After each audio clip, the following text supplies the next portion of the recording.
मैं उदाहरण देता हूँ, नासा वैज्ञानिक संस्थान है, आर्थिक संस्थान है।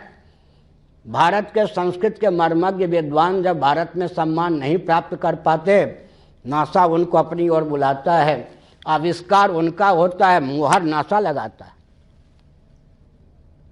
मैं औरों की बात छोड़ दूं, मुझे सम्मान नहीं चाहिए, मुझे धन नहीं चाहिए, लेकिन वेदना की बात तो यही है कि कम से कम 4000 वर्ष पहले जो गणित का विज्ञान विश्व में लुप्त हो गया था, कहीं कहीं वेदादि शास्त्रों में केवल सूत्र मिलते हैं। ऐसे 10 ग्रंथ मेरे गणित पर प्रकाशित हैं, 3 कंप्यूटर में हैं, लेकिन भारत की दृष्टि में उसका महत्व इसलिए नहीं है क्योंकि मैं किसी राजनीतिक दल का नहीं। माने ज्ञान विज्ञान को कुचलने का कुचक्र जिस देश में चलता हो, अपनी मेधा शक्ति को भी रौंदने का कुचक्र जिस देश में चलता हो, उस देश का उत्कर्ष कैसे होगा?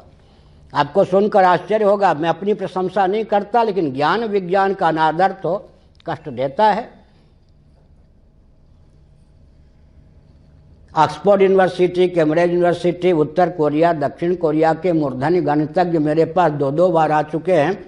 104 देश के गणितज्ञों ने गणित पर मेरा प्रवचन जयपुर में, रायपुर आदि में सुना है, लेकिन भारत सरकार की दृष्टि में, भारत के विद्वान मनीषी कहे जाने वाले राजनेताओं की दृष्टि में उसका कोई महत्व नहीं है। क्यों महत्व नहीं है?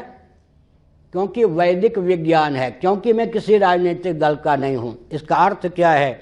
भारत इस रॉकेट, कंप्यूटर, एटम, मोबाइल के युग में भी मैं डंके की चोट से कहता हूँ, सनातन वैदिक आर्य हिंदुओं के जो ज्ञान विज्ञान वेदादि शास्त्रों में सन्निहित है, उसका अंश भी अगर शिक्षा जगत में आ जाता है तो इस रॉकेट, कंप्यूटर, एटम, मोबाइल के युग में भी हमारा सिद्धांत सर्वोत्कृष्ट ही नहीं, एकमात्र उत्कृष्ट सिद्ध हो सकता है।